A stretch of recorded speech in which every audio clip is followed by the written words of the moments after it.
Mon Dieu, la mignonne petite poulette. Mettez-vous donc là, près de la fenêtre, ça vous fera profiter du soleil. Chaque rayon compte quand l'hiver approche. Je vous sers quoi?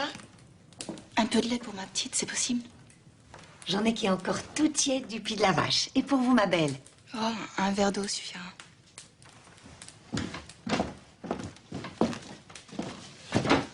Il n'y a qu'à la voir, c'était sûr qu'elle allait demander de l'eau.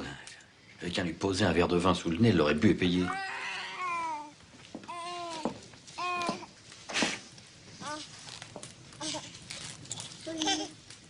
Vous avez de bien jolies filles, madame. En bas, c'est Éponine. Et cette petite ogresse-là, c'est Azelma. Je devrais commencer à la sevrer, mais cette petite bouche chaude et affamée, j'aime trop ça. Elles ont de la chance de vous avoir. Vous êtes une bonne maman, ça se voit tout de suite. Votre gamine n'a pas l'air malheureuse non plus. Elle s'appelle Cosette. Pour elle, je me saigne aux 4 veines. Même comme ça, c'est pas toujours facile. Quand il n'y a pas de père au foyer, forcément. Comment vous savez? Que vous êtes toute seule dans la vie. On voit que vous n'avez pas d'homme pour qui vous faire belle. Remarquez, vous n'avez pas besoin de fanfreluche pour être jolie comme un cœur. Et à Paris, vous trouverez sûrement quelqu'un qui pourra... Je reviens de Paris. Je regrette bien d'y être allée. Alors je retourne à Montreuil. C'est là que je suis née. J'espère qu'on se souviendra de moi et qu'on me donnera de l'ouvrage. Je crains pas ma peine, je peux être une bonne ouvrière. Sauf qu'avec Cosette, je sais pas comment je vais faire. Je pourrais pas l'emmener avec moi à mon travail et d'un autre côté, elle est trop petite pour que je la laisse toute seule. Le mieux, ça serait de la mettre en nourrice. Ouais, sans doute. Comment je pourrais être sûre qu'elle sera bien traitée, qu'on l'aimera, que... Vous la prendriez? Moi? Oui, vous. Quand je vois comment vos propres filles sont heureuses et si bien tenues, Cosette est pas remuante, elle vous donnerait pas de mal. Puis ça ferait une camarade de jeu pour vos enfants. Enfin, pour la plus grande. Oui, ça pourrait se faire, mais... Madame Thénardier a déjà beaucoup de travail ici dans l'auberge, et puis il y a Azelma, et à cet âge-là, ça vit surtout de tendresse. Et de la tendresse, il faut du temps pour en donner. Sans compter que... avec votre fille, ça nous ferait une bouche de plus à nourrir. Oh, mais je vous paierai. Je vous enverrai de l'argent tous les mois. Si j'ai pas Cosette avec moi, je pourrais travailler dur. Il faut voir. Qu'en dis-tu, ma femme? Ma foi, si ça peut rendre service à madame, entre mères, il faut savoir s'entraider, et puis en même temps les enfants. Oui, ça c'est vrai, ça. On n'est pas riche, mais on est des braves gens. Tenez, moi qui vous parle, j'ai sauvé la vie d'un officier. Et le sergent de Waterloo sur l'enseigne, ben c'est moi. Et moi, j'étais cantinière. Tout le temps que j'ai été au fourneau, les seuls à se plaindre de moi étaient les chevaux. Vous savez pourquoi? Tellement j'avais bien engraissé leur cavalier. Faites-moi confiance. Je vais vous en faire une appétissante petite caille, moi, de votre Claudette.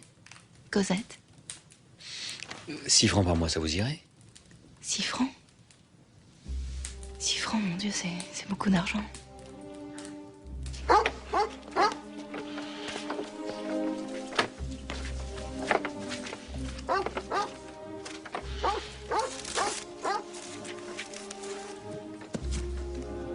Maman reviendra. Je reviendrai très vite te chercher. On se quittera plus jamais. Adieu, mon amour. Surtout, sois bien sage.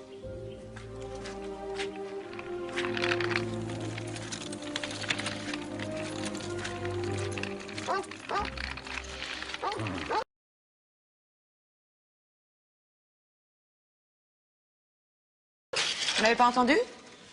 Avec votre permission, Madame Victurnien, j'aimerais rester encore 1 heure ou 2. Mon travail n'est pas terminé. Mais je vois bien, vous avez lambiné toute la journée. Oh non, Madame. Mais j'ai les doigts si enflés que j'ai pas pu nouer mes fils, alors forcément j'ai... Les ouvriers ont toujours de mauvais outils. Allez, laissez ça, vous terminerez demain. Oui, mais c'est aujourd'hui que les comptes du mois doivent être arrêtés. Et si mon quota n'est pas atteint, je toucherai 20 sous de moins. La belle affaire, ils vous seront reportés le mois suivant. Oui, mais c'est que j'en ai besoin ce mois-ci, Madame. Je sais bien que vous êtes toutes ici de pauvres filles, mais enfin, pas au point d'en être à ma soupe près. Moi, si. Et si vous faites des heures supplémentaires, je serai obligée de vous compter le prix de l'éclairage. Vous devriez le savoir depuis le temps que vous travaillez ici. Ce que vous gagnez d'une main, vous le perdez de l'autre. Alors, accepteriez-vous de m'avancer ces 20 sous? Je vous les rendrai sur ma prochaine paye. Vous l'avez dit vous-même, c'est une si petite somme que... Moi, vous avancez de l'argent? Non mais que dirait Monsieur Madeleine s'il savait que nous nous livrons à des trafics? Vous perdez la tête, mademoiselle. Je vous prie de sortir immédiatement.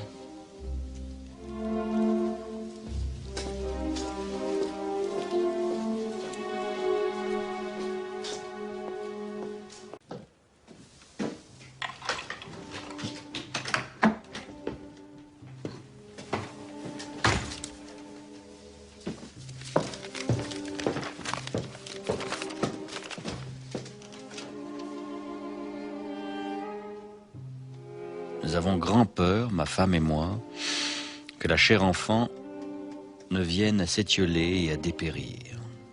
Bref, il faut de l'argent, et vite. Vous nous devez 12 francs, ne tardez pas. Il y va de la santé de Cosette. Thénardier.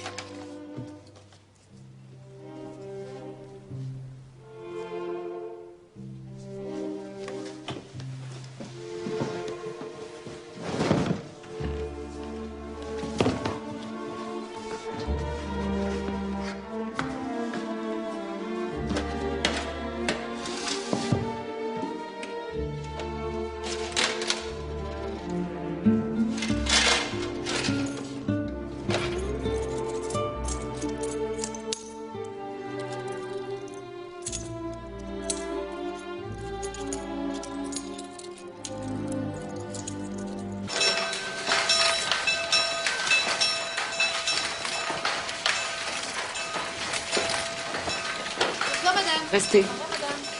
J'ai à vous parler. Vous avez pu mettre ma lettre à la diligence? Au revoir, à demain. Bonsoir, madame. Et pourquoi? Je comprends pas. J'ai lu cette lettre. Je sais, je n'aurais pas dû, mais je l'ai fait. C'est donc, mademoiselle, vous avez un enfant. Je suis pas la seule, madame. Solange, Huguette, Madeleine, Clémentine, elles sont mères, elles aussi. Et j'ai... Les autres, mademoiselle, sont des femmes mariées. Tandis que vous, une fille mère. Mais le mariage était entendu. J'avais même déjà choisi ma robe. Une belle robe de taffetas blanc avec... Une robe blanche? Vous auriez osé vous marier en blanc alors que vous étiez enceinte? Ah. Cette hypocrisie ne m'étonne pas de la part d'une gourgandine qui, à la turpitude, ajoute encore la dissimulation en cachant le fruit de son péché dans une auberge. Une auberge. Je cache pas Cosette, madame. Je peux pas à la fois travailler et m'occuper d'elle. Ça me crève déjà bien assez le cœur comme ça d'être séparée d'elle. Eh bien, rien ne vous retient plus d'aller la retrouver, vous êtes libre. C'est-à-dire? Que vous êtes renvoyé. Oh non. Non, pas ça. Vous pouvez pas m'enlever mon travail. Monsieur Madeleine ne met qu'une condition à l'embauche de ses employés. Qu'elle mène une vie irréprochable, honnête et droite. Oui, je sais. Mais je suis pas une mauvaise fille. Laissez-moi parler à Monsieur Madeleine. Je lui expliquerai. Il comprendra, il est si bon. Je lui ai déjà fait part de ce que j'avais découvert. Et qu'est-ce qu'il a dit? La porte.